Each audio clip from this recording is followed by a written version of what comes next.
How you doing, man? I'm doing all right. I just went back to my little house in Far Rockaway to make sure that it survives the snowstorm that should be coming today. Where are you at? I'm in New York. So it's butt chilly cold up there, right? Oh yeah, it's really cold. Well, It's it's kind of balmy here in Texas. oh man, living the dream. Well, tell me about like I don't know. I want to jump right into the movie because I liked it so much. Ah, thank you, brother. I got to talk to you last year for the movie you did, Outsider, which I liked very much. And now you're two for two with me. Sometimes I interview people, I'm like, okay, let's talk about other stuff because your movie's fine. But it's like, man, two for two. You knocked it out of the park. Tell Brother, me about thank like you. about picking them. Tell me about picking them. Thank you, man. Thank you. Sure. Tell me about choosing these kinds of roles and being like, I'm sure that there's stuff that you can do that is easy, but then like, you got to do stuff with soul. Tell me about picking a role with soul like this. Well, I this is a passion project because I wrote it. I wrote this story in 2007, Hmm. and it's kind of the marrying of two of my biggest passions. I found martial arts in long ago when I was 9 years old. And so to be able to put that on screen was something that's changed my life in that type of capacity is that's a dream come true. I think you saw it from the film. It's I even have my two sons playing my boys at different ages. It's and they're both jujitsu practitioners, and they have been for years. So anytime you have an opportunity to merge those two worlds, it's a dream come true. And you know, I originally moved out to LA to be a writer, and I wrote a piece of children's theater when I first got there, and then lo and behold, in that process, an agent. I'd done acting in university, and I thought I was, not to sound arrogant, but I thought I was a decent actor, but I just didn't want to put all the eggs in the basket that was being judged by a panel of five people. I just thought that was a little subjective, and I was more attracted to the objective. I thought, if I write this, I think I can sell it. Um, and an agent suggested let me go out for some commercials, and I got a few of those, and then suggested me going out for some TV shows, and the next thing you know, I was a full-time actor. But I moved out there to be a writer, and so in the last few years, I've kind of gotten back to that, and this is the first thing of mine that's reached the screen, but it comes from the heart, and I don't say that lightly. Um, two of the things that I wrote right around the same time. I had a book that came out in 2016, one of the most important things that I've penned, and this story that I wrote in 2007. So I hope it's welcomed with open arms. At least at least at least people will give it a try. I hope so, because it means the world to me. Sure. Tell me a little bit about Brazilian Jiu-Jitsu. And, I think a lot of people, when they see, any kind of martial art, the immediate misnomer is, oh, that's a cool way to kick somebody's ass, as opposed to, from what I understand, the real spiritual like discipline that comes with, learning and teaching these kinds of, you know, arts. It's as I said, I started martial arts when I was 9 years old, and the traditional martial arts are taught with a lot of discipline, integrity, character, spirituality. Um, and Brazilian Jiu Jitsu is taught more of a sport. Hmm. So for me, coming from a traditional martial arts standpoint, I incorporate all those things. Um, for example, in my class, we still bow on and off the mat. We pay respect to the mat because a lot of damage can be done on that mat. Before and every match, you shake hands, you look in your training partner's eyes, and you pretty much say, regardless of what happens, we're family, we're friends. Although in between that handshake, before and after the match, I'm going to try and hyperextend your arm. and I'm going to keep going until you do this and ask me, okay, that's enough, please stop. But when you do that, I will honor it with immediacy. And that's a bond that you do not get in any other aspect of life. When another person takes your back and has their arm wrapped around and is collapsing both of your carotid arteries, and you're relying on a simple flutter of the hand to make it stop, that's a trust that doesn't exist in culinary school. It doesn't exist in the oil industry. And in that respect, I found something that's truly changed my life. And as a legacy, I want to leave that for my kids. I want to put it on the screen. And that's why this, to me, is a true love letter to that martial art. That everybody says something has changed their life. And without question, fatherhood does, without question. Those are normals. But to have something abnormal directly affect your life in a profound way, this is it. Jiu-jitsu has changed my life for the better.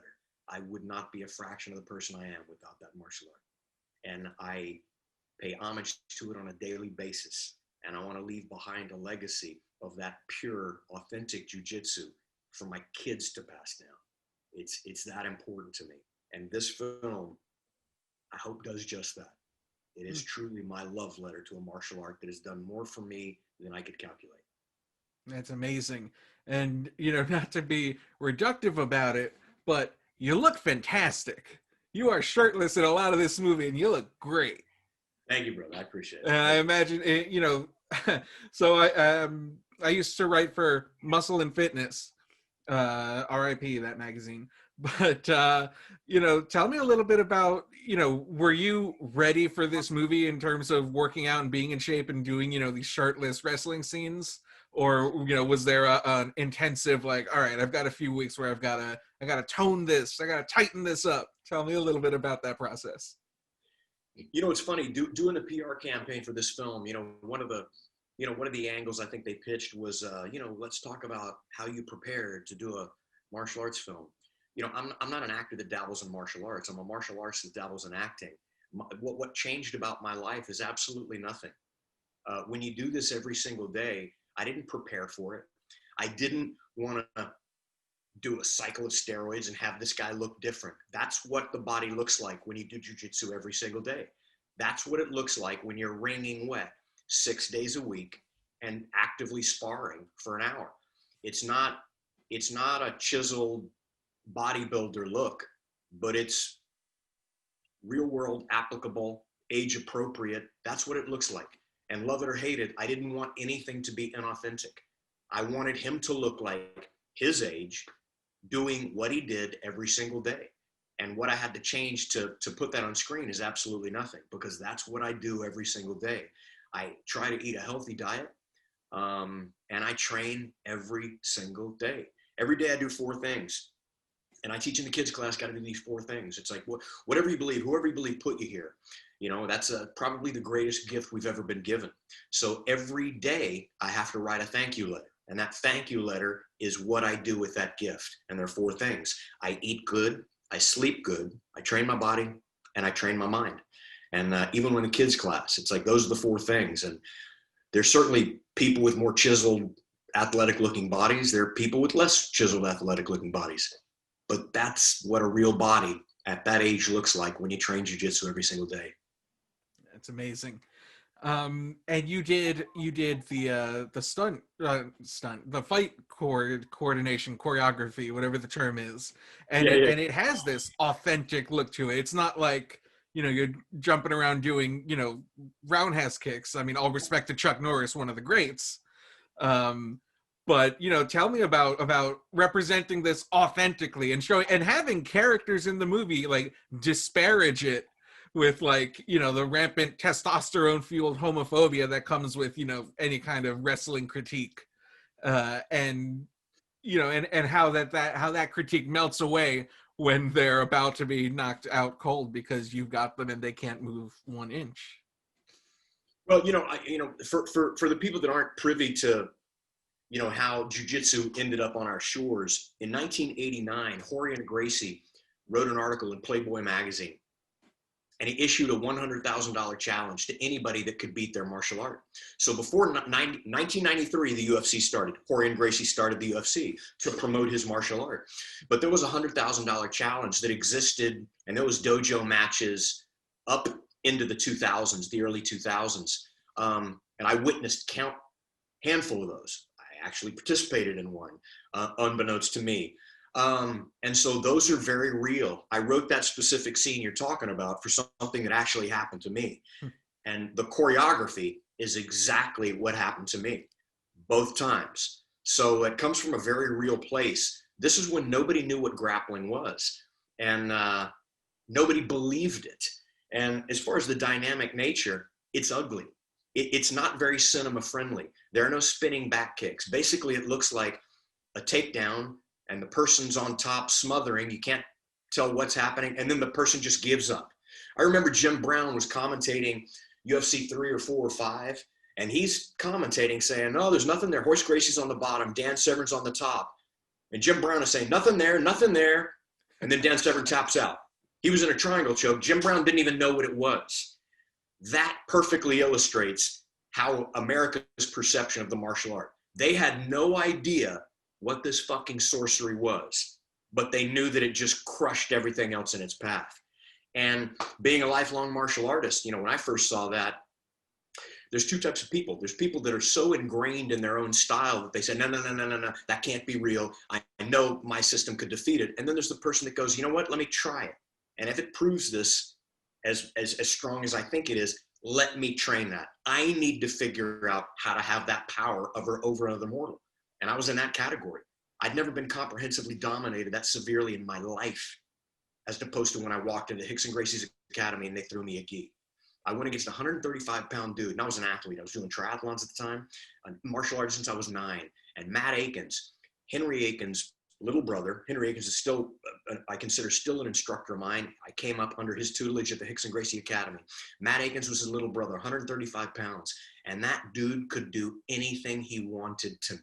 Arm locked me, choked me, took my back, wrist locked me, ankle locked me, shoulder locked me. I didn't have an answer for it.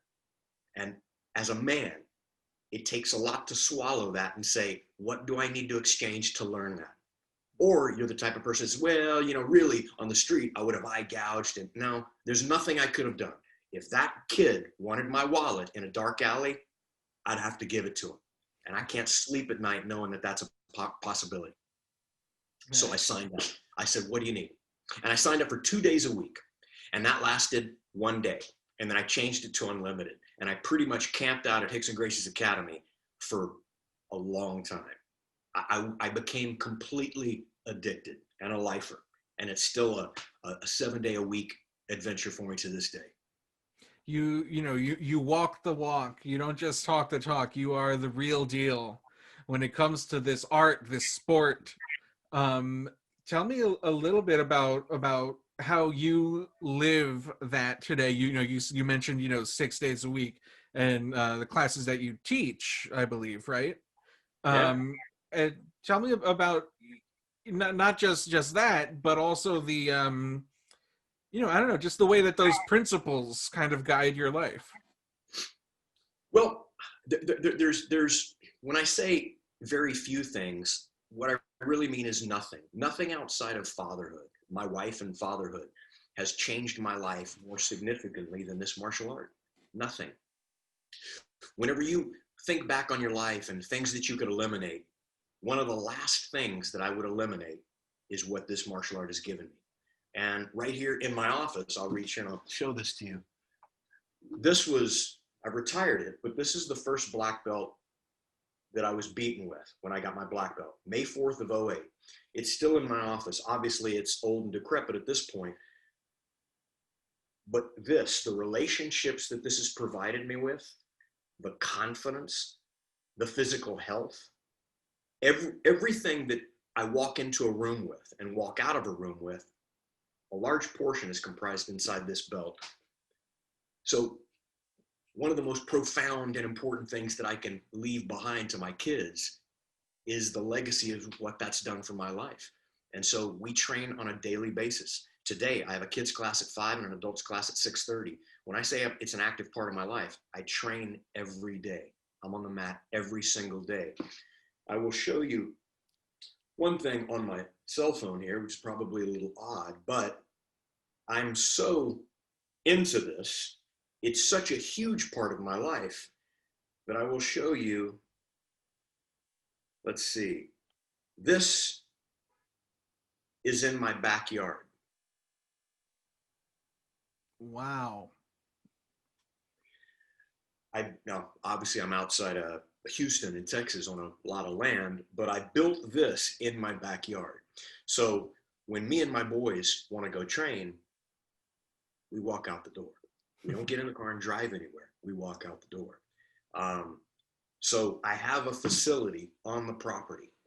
That's how dedicated I am to giving my kids that confidence, that security.